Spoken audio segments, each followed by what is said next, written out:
Hey, woman founder. If you have been asking yourself, is it time to raise my prices? There's a reason that question is coming to you. And right now, with everything crazy pants happening in the world, it can definitely feel harder than ever to know what to do. But this episode is going to shift that for you because this isn't just about pricing, it's about deciding whether you're ready to lead at the next level of your business.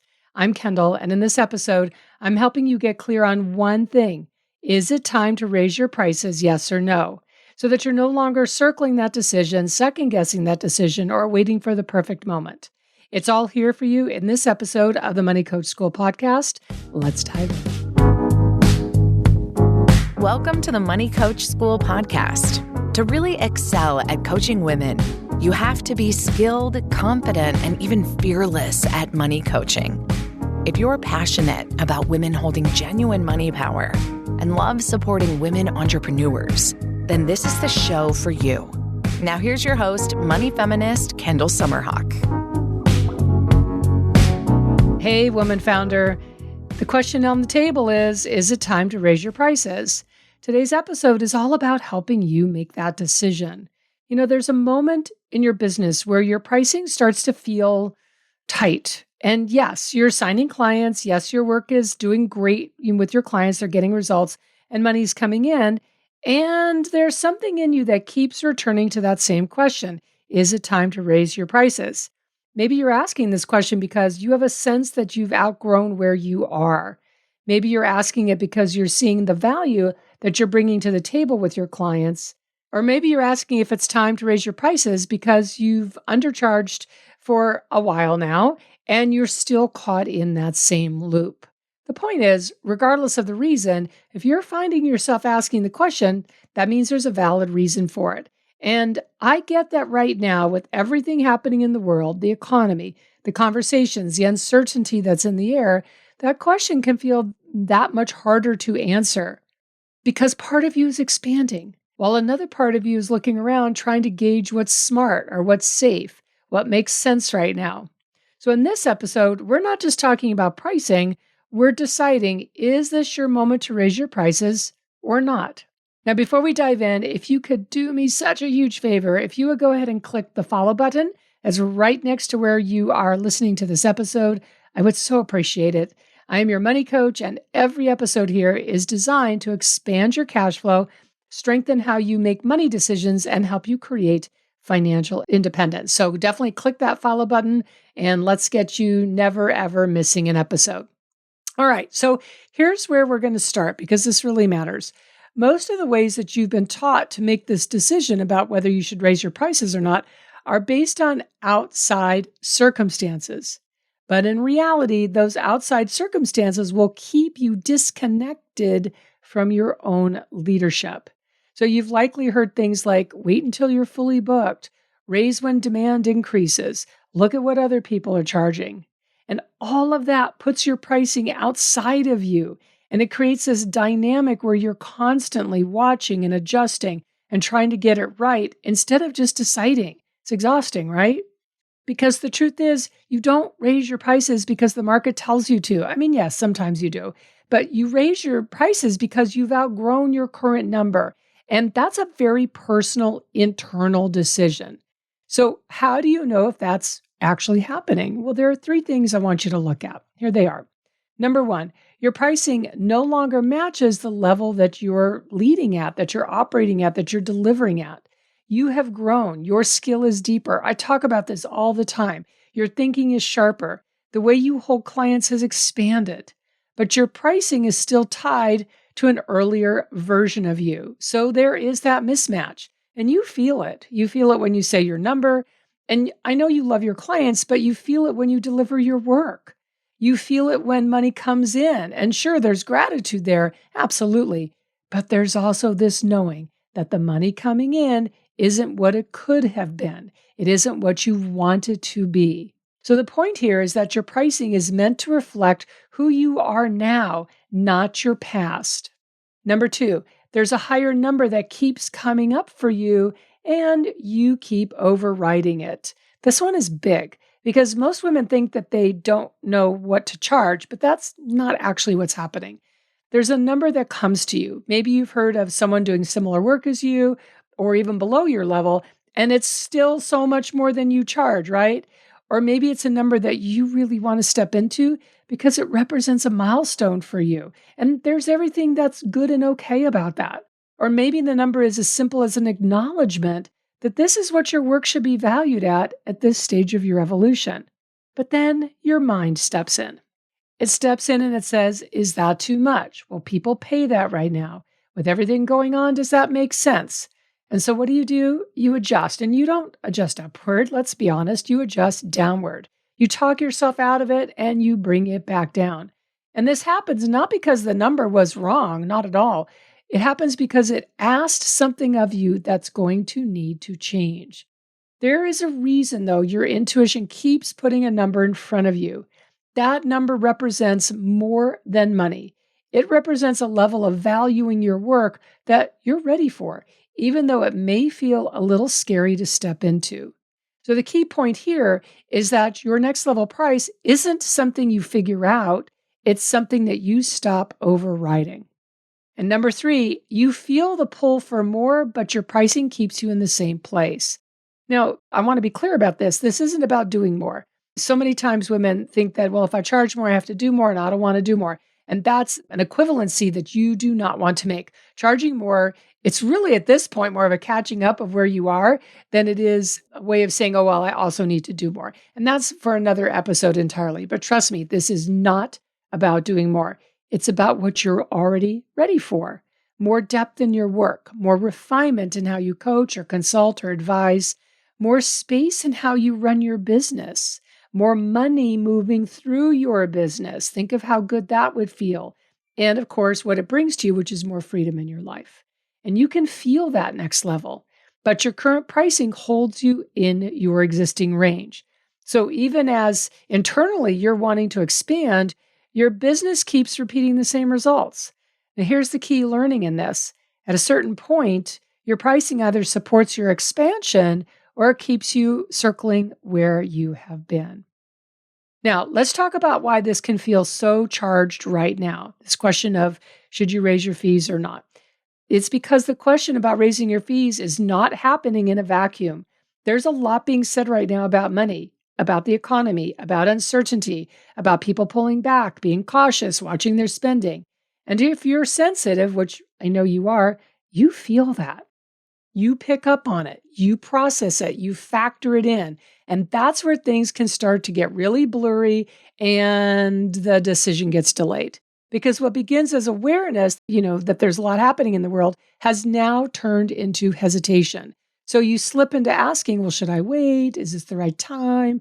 Would it be smarter to stay where I am for now? And listen, there's nothing wrong with being aware of what's happening around you. I get it. I am incredibly not only empathetic, but an empath. And so, I can be a sponge for what's happening. But your pricing decisions, they cannot be led by collective fear. They cannot be led by collective fear. And you start filtering your decisions through what feels uncertain around you instead of what's actually true for you. So in moments like this, most women become more cautious. And again, that's another episode I could go through for certain. But women have been conditioned to protect, to hesitate, or to wait instead of being future focused. It's only been in the past couple of decades, really the past 20 years or so, that women started owning businesses like we do now. So we don't have hundreds of years of experience in being decisive during wacky-ass geopolitical times like we're experiencing right now. So if you feel hesitation, it makes sense. I get it. But here's the thing that you don't want to let get crowded out. You and I, everybody listening to this podcast, we are trailblazers. We female founders are fire starters. I've talked about this for years. We are fire starters. We go first. We go first. And while that can feel intense and it's scary as all get out sometimes, it's also really exciting. And it's also where your leadership is truly forged. So here's the decision point, right? You knew we were going to come to this moment. Is it time for you to raise your fees? Yes or no? That's it. It's as simple as that. Because this isn't something that you slowly think your way into. And of course, I'm going to be honest about my bias. I want the answer to be yes. And I want it to be yes because you recognize this as an opportunity, not a no from a place of contraction or fear winning out. The yes comes because there's a moment where you recognize that you are no longer available for the current level, that you are ready to move upward. And if that's true, then raising your fees is the next step. If you keep circling it and watching and waiting and thinking, then your business will keep matching that same level. And I want to touch on something here, and I'll probably do a whole episode on this, but I want to touch on a little bit of money math. I want to bring a little money math into this because if you know that you are due to raise your prices, like you know this in your heart, and instead you defer, it's important that you're clear that deferral has a cost to it. It has an actual number to it of lost income. And I think it's really easy to gloss over this and just think, oh, I'll raise my fees in another 6 months when things have calmed down a bit. Well, firstly, this isn't something that's going to suddenly settle down. The state we're in the world, not going to settle down. We are in a season in the world where this is what it is. And at the same time, there are plenty of clients available to you. There is an abundance of clients available to you. There's an abundance of clients who will hire you at your new raised fee. An abundance. But I want you to really take this in. Deferring is a cost that you likely haven't calculated yet. And I know that hits hard, and I want it to hit hard. You know, here in the Money Coach School, of course, we love the math. So even if we look at this let's take 10 seconds to look at this. If you, and I'm just going to make up this number here, if you defer raising your prices by, let's just say 30%, then that 30% is money that is not available to you now to start accumulating and compounding. Now, this isn't scarcity talking because you can always make more money. That's true, but you cannot make up for lost time. You cannot make up for lost time. And that time of accumulating and compounding for you, that is how money works. That additional 30% in this example can be money going into your investments, compounding for you starting right now. And over time, that is a significant contributor to your wealth creation. Wealth is created by making pricing decisions today, not deferring them. All right, so let's bring this all the way home for you. There is a version of you who already knows the answer to whether it's time to raise your prices. And she isn't scanning for permission. She isn't waiting for the perfect moment. There is no perfect moment. There's just now. She decides when she's ready to lead at the next level, and she moves from there. That, my beautiful soul, is pricing leadership. And this is exactly the work we do inside the pricing room. You bring the real question, is this my moment to raise my prices? And we get it clear so that you're no longer circling it. You're no longer second guessing it. You're decided. The pricing room is where high integrity women founders like you stop dancing around their pricing, around their numbers, and start building wealth that feels really good. You know, I always say pricing is your wealth portal. It truly is, because every integrity aligned price that you set is more than just a number. It's a step towards the life and the freedom that you're intentionally creating. Now, inside the pricing room, you get weekly coaching, training, and pricing tools.